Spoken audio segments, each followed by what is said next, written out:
கிழிந்த ஆடையுடன் தோளில் மூட்டைகளுடன் திருவண்ணாமலையின் தெருக்களில் நிழலாய் நடந்தார் ஒரு மனிதர். கையில் ஒரு சாதாரண விசிறி, வாயில் இடைவிடாமல் ஒலிக்கும் ராமநாமம். இதுதான் அவரின் அடையாளம். உலகம் அவரை பார்த்து பிச்சைக்காரன் என்று நினைத்தது. ஆனால் அந்த கிழிந்த ஆடையின் கீழ் பிரபஞ்சமே துடித்தது.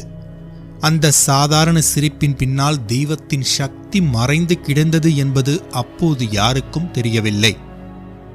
அவரது ஒரு பார்வை நம்பிக்கை இழந்தவரின் இருளை ஒளியாக்கியது. அவரது ஒரு சிரிப்பு உடைந்து போயிருந்த ஆன்மாவை உயிர்ப்பித்தது. மொத்தத்தில் அருணாச்சலத்தின் ஒளியாக மனித உருவில் நடந்த தெய்வம்தான் பகவான் யோகிராம் சுரத்குமார். அவரது அற்புதங்களை இன்று நாம் கேட்டாலும் அதில் நமக்காக ஒரு விடை இருக்கும்.